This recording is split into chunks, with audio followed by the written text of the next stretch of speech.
Good morning. You're listening to Senior Scene on your hometown station, 1430 WNAV. I'm Joshua Killian, social media producer with the Anne Arundel County Department of Aging and Disabilities, and today my guest is Carol Clemens, program manager for the Assisted Living Program at the Anne Arundel County Department of Aging and Disabilities. Welcome to Senior Scene, Carol. Thanks for having me today, Josh. It's really good to see you. Thank you. Well, I've heard that the Assisted Living Program monitors the services that residents receive in small 4 to 16 bed assisted living facilities to ensure that residents receive appropriate care and services. Can you tell us a little bit about what the program does to achieve this mission, and also what care residents should expect from an assisted living facility? Sure, I'd be happy to talk about our role with the assisted living programs. The assisted living program works specifically with the 4 to 16 bed community-based assisted living facilities in Anne Arundel County.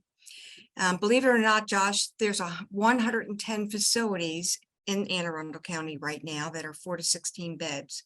We visit each of these facilities at least twice a year to ensure that the services provided to the residents are in compliance with the COMAR regulations, but we will visit more frequently should there be any concerns that we see or that we receive from the community.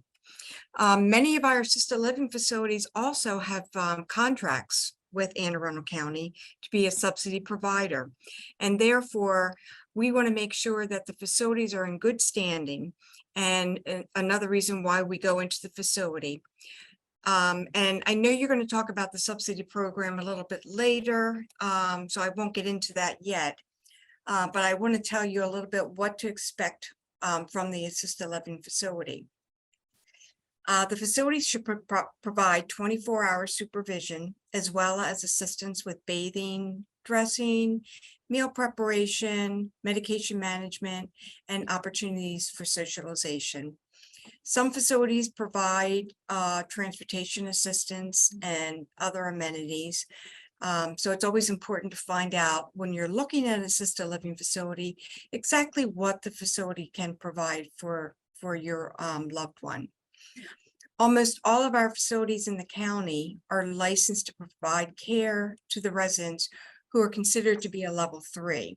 And a level 3 is considered to be the heaviest level of care. And how they determine the level of care is through an assessment that the healthcare practitioner completes prior to the admission into the assisted living facility, and a form that the assisted living manager completes. And this level of care can usually determine the monthly fee. I want to note too that the smaller assisted living facilities are not required to have a nurse on staff 24/7, but they do have a contract with a nurse who is required to see the resident on admission and at least every 45 days, unless there's a significant change in condition or after a hospitalization. You know, assisted living facility is great, Josh, as it provides an alternative for long-term care for someone who does not require skilled nursing care in a nursing home. And many of our assisted living facilities in the community, fortunately, allow residents to age in place. So if they do become a level 3, they don't have to leave and go into a nursing home. They'll bring other supportive programs into the assisted living facility to help them continue to provide the care. Well, I understand that when it comes to affording an assisted living program, the Anne Arundel County Assisted Living Program also provides information on the Maryland Department of Aging Senior Assisted Living Subsidy Program. Could you please tell us a little bit more about the eligibility requirements for senior assisted living subsidy and how one of our listeners can apply? Sure, be happy to. Yes, this is a great grant that we receive every year, a certain amount of money from the Maryland Department of Aging. And it's specifically for individuals who are 62 years old and who are residing in a community-based assisted living facility. And as with all other programs, there is a financial and medical criteria that does need to be met. Medically, the individual would be evaluated by a nurse or a social worker from the AIRS program, and that stands for Adult Evaluation Review. And they would talk to the family members, visit the person in the home, and kind of just reinforce, or in the assisted living facility, but just to reinforce that that is an appropriate placement for that individual. And then the financial requirement, and I'm going to give you some figures that are effective as of October 1st. The monthly income limit for one person is $3,245. That's $3,245. And they can make up to $38,940 annually.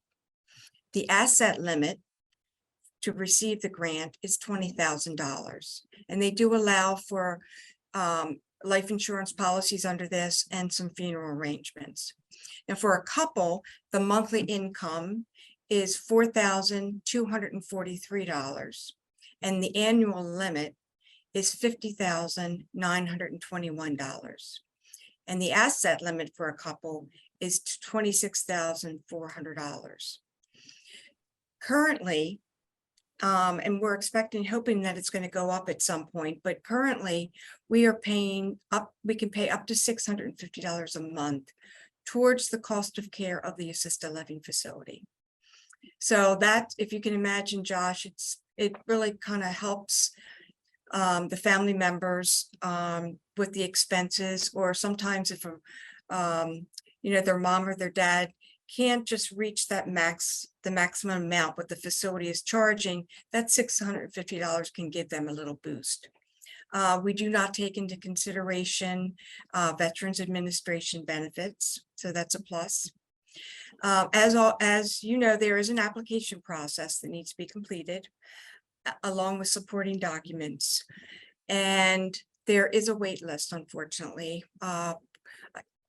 Right now, it's probably about a year and a half, but we do encourage anyone who is interested in or thinking that their parents or someone that they know may be considering assisted living placement within the next year or 2 years, that you do put their name on the wait list, just as a safeguard.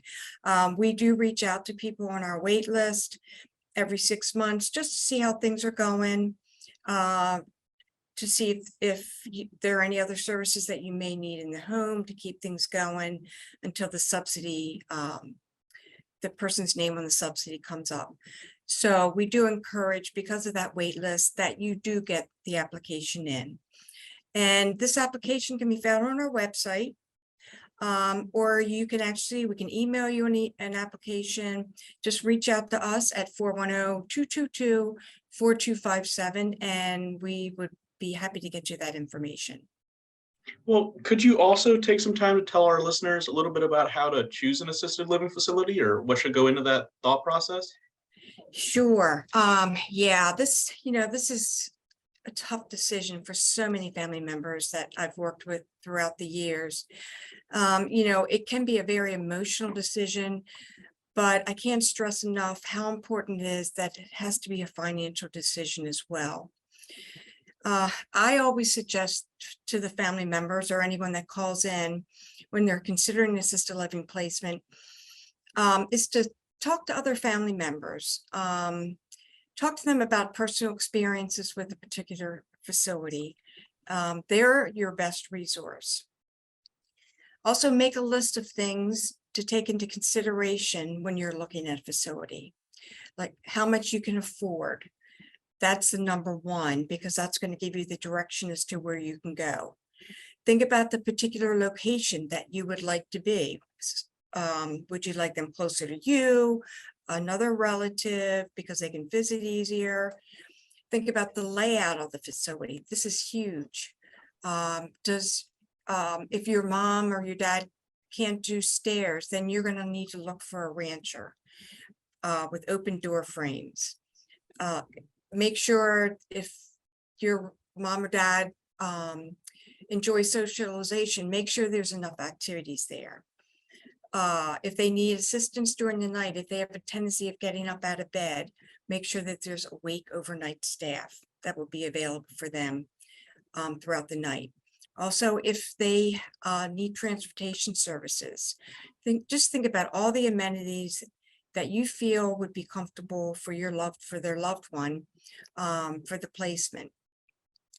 I also encourage everyone to reach out to us, reach out to the assisted living program, Staff are definitely here and available to answer questions. And we'd be more than happy to help you to narrow your choices based on individual needs and preferences. I want to stress that we cannot recommend a particular facility. We do try to narrow the search because we do know what these 110 facilities, because we visit them. We know what, their ranchers, their stairs, socialization, and so forth. So we can kind of narrow the research.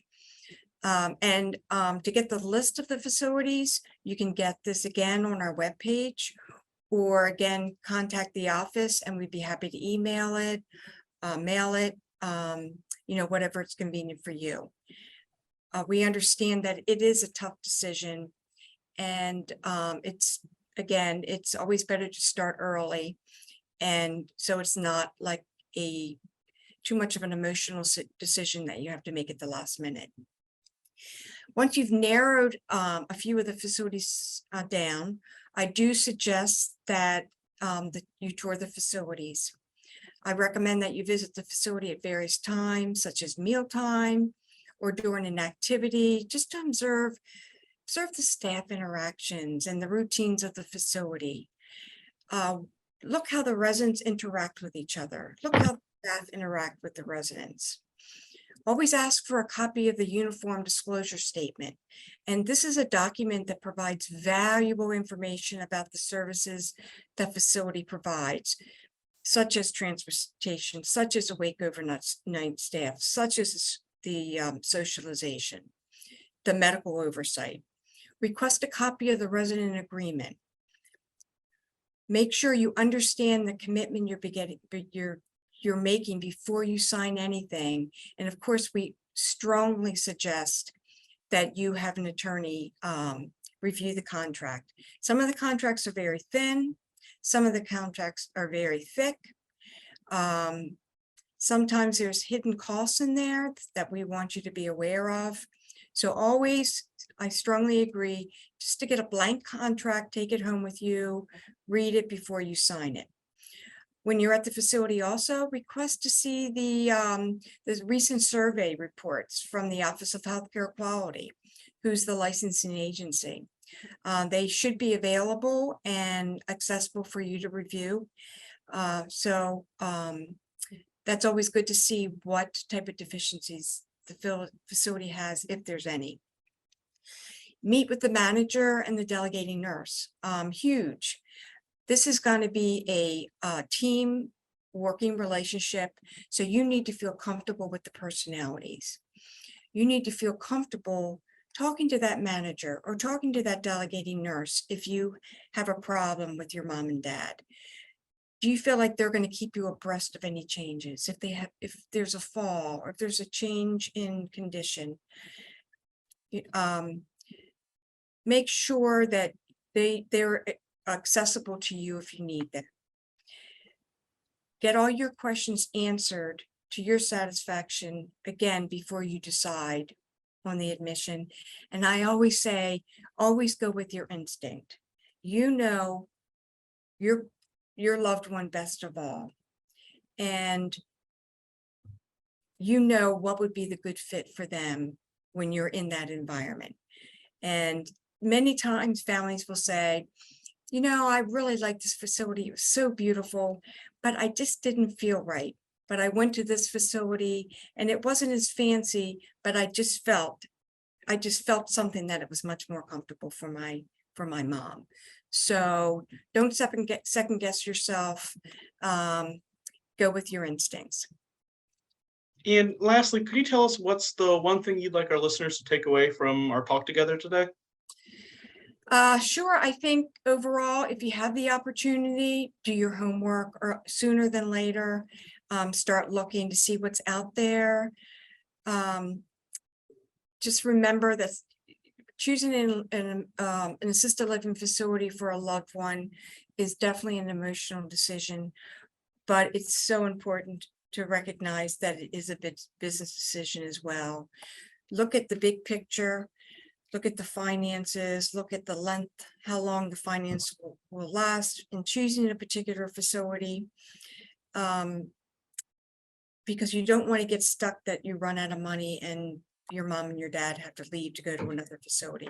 It's so stressful for them to leave. And then again, as I just said a few minutes ago, go with your gut. You know what your mom and dad need, and reach out and to us at any time, and we'd be happy just to talk things through with you. Okay, well, Carol, thank you so much for coming on the show today. It was great, Josh. Thanks so much for having me. If you have any questions about today's show, or if you're interested in any of our programs, please feel free to contact the Department of Aging and Disabilities at 410-222-4257, or visit us online. We also encourage everyone to register for our Senior Activity Center programming, which we found on our website, aacounty.org/senior-center. Please remember to follow us on Facebook, Twitter, and Instagram at AACO-DOAD, and on our YouTube channel at Arundel Seniors. You can catch Senior Scene first only on 1430 WNAV. Remember to catch full episodes on our YouTube channel at Arundel Seniors on Thursdays at 10 a.m. This has been Joshua Killian, social media producer with the Anne Arundel County Department of Aging and Disabilities. You're listening to Senior Scene on your hometown station, 1430 WNAV.